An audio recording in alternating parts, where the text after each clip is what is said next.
Good evening, good morning, and good night. Welcome to Inappropriate Radio. It's your host, Tashana.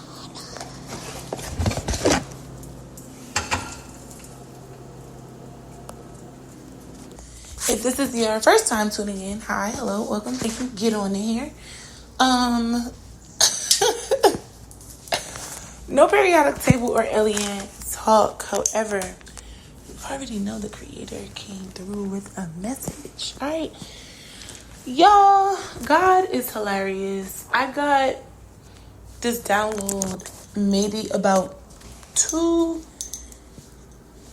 in the morning last night. Maybe 1. I don't know. Maybe a little earlier. But I know I was up later than I should have been. Partially because I was doing laundry. And I just bought a turtle. So I'm excited about that. I have a new son, right? But God just started flooding me with all these questions. Now, we have gotten questions before in regards to, topics. And instead of having like a download, it's sometimes one question is posed. And other times it's a series of questions, right? So we've seen questions come up before as the segment topic, right? I just start getting all of these questions. Now, I'm not sure if this is God giving me questions that other people have, or if these are like questions that he wanted to just raise, right? The first one almost took me the fuck out. Y'all, it was like, if Eve ate the apple and that fucked us up, then why? And I'm like paraphrasing it. Why are we still eating the apple, especially women? If you know that you can go to hell for a quote unquote sinning, why are you still sinning? If you know that having premarital sex is frowned upon, then why are you having sex and you don't have a spouse? If you know that you will be judged the same way you judge others, then why do you even feel the need to utter anything about what someone else is doing? Oh, this one was very interesting. If we're all created by the same creator, then why do we have different DNA? And that's when I start saying, okay, God, is that you? Or are you allowing me to hear into the realms? And he went silent on me. He just allowed the questions to keep coming in. So I'm like, okay, this has to be other people's questions that the creator has allowed me to hear. Because there is no way that God is asking these questions. I mean, let's not allow our common sense to go out of the window when we start to grow and develop spiritually. You still have to use your brain, right? You still have to use your common sense, right? So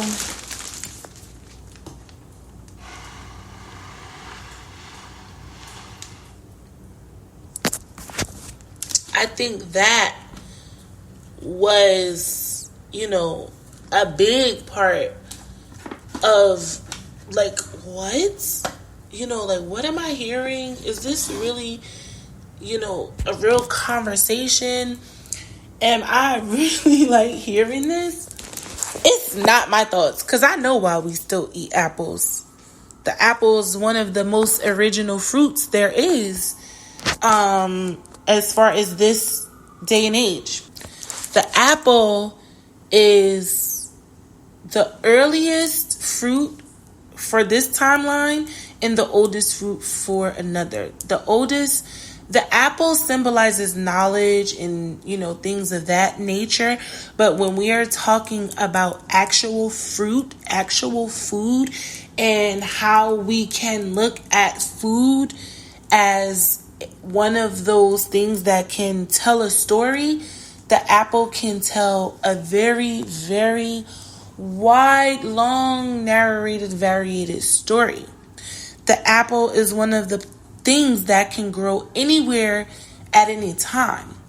The apple now, because remember, during those biblical times and according to the geographic location, figs, pomegranates, honey,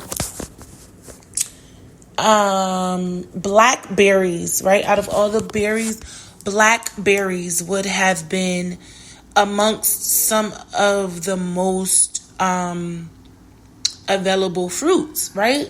So when you speak of the apple now, the apple is one of the last fruits that came around that time, and it's one of the first fruits that came for this timeline that we are currently on.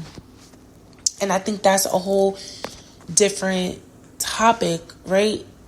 But as these questions stand, right, it's like, well, wait a minute now.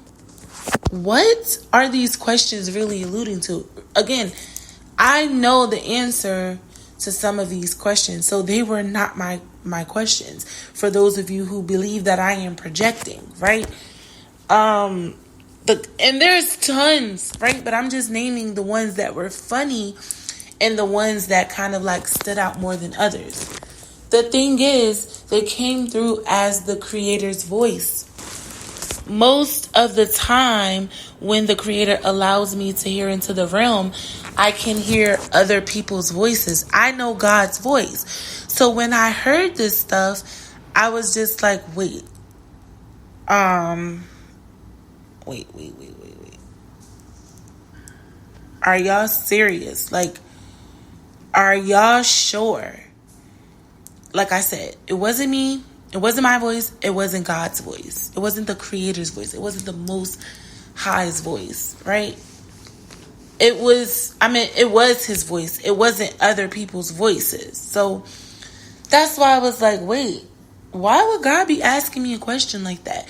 And then it occurred to me that he used his own voice because he didn't want me to hear the voices of those people, because these are people who they don't want me to know that they listen to the podcast. Whole different topic. But he does reveal to me some of the people that I know personally that listen. But these people, for whatever reason, they want to keep their identity concealed for whatever reason. Obviously, if he has allowed you to stay hidden in that manner, then he probably won't expose to me that you are, in fact, a part of the core audience, right? Now, this is where it started getting, like, fucking crazy. And excuse my French. I started to think about the different things that are related to and attached to biblical text, higher level of thinking, right? And there's a few consistent things that is always attached to higher level of thinking, religious and sacred texts, and outside of God, right? God is at the center of that. But time and specifically history, right? History is always considered anytime things of importance comes up, mainly because there's always this compare and contrast, but also to make the statement that we all know to be true. There's nothing new under the sun.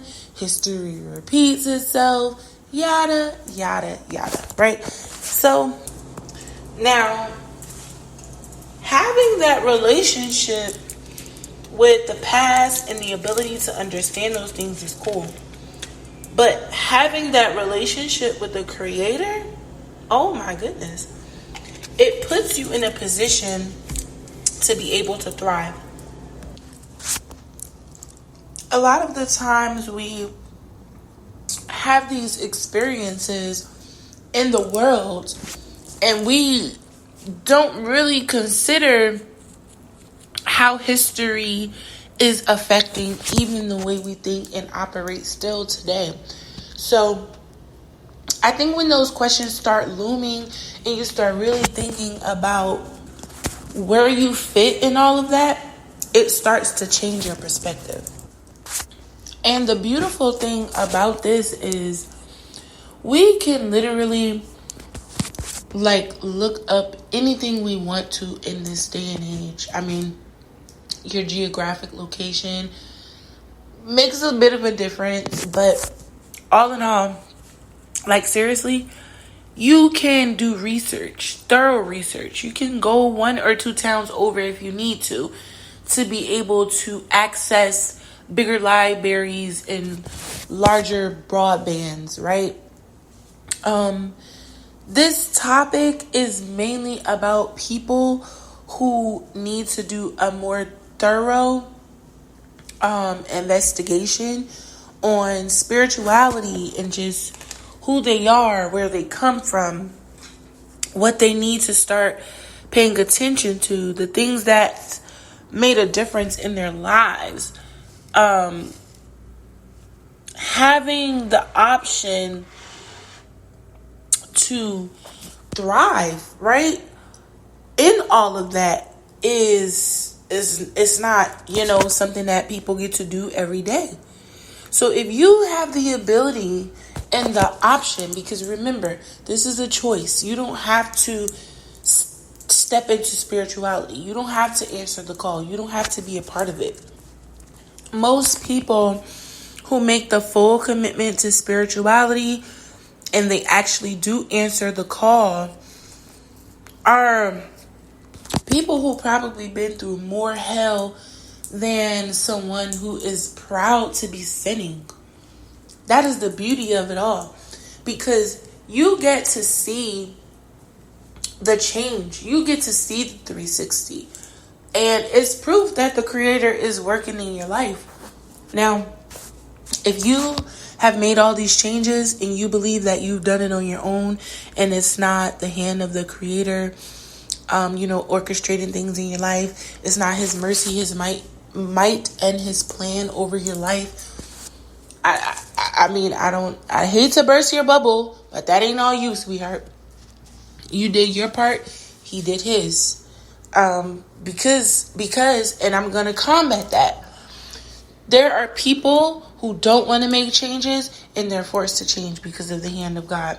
And there are people who want to make changes and they can't make changes because of the hand of God. So if it was all up to us, everyone would have everything that they imagined to have in their life, right? But it's not like that. It's not that simple. It's not that easy. So before we get into the autistic series, I'm going to leave you guys with this. You are responsible for answering the call. God did His part when He not only created you, but when He gave you the landline. When He gave you the wireless connection to the spiritual insight, to the ethers, to being able to understand Him, right? God gave you all of that. The only thing you have to do is follow His guidance. That is answering the call, making the commitment, agreeing that you will do what is required of you for the plan that He has over your life to manifest itself in this realm. It's already manifested in the spiritual realm. In order for it to manifest here, you have to agree and you have to move in accordance. No matter how many questions we ask, they're not going to always be answered. We're not going to understand them, and that's just what it is. All right. But I'm going to end it here. I do hope you guys are enjoying your weekend. I hope you are drinking water, eating your fruit and vegetables, and sipping on your own tea because it's free. Happy Friday. Love y'all. Peace.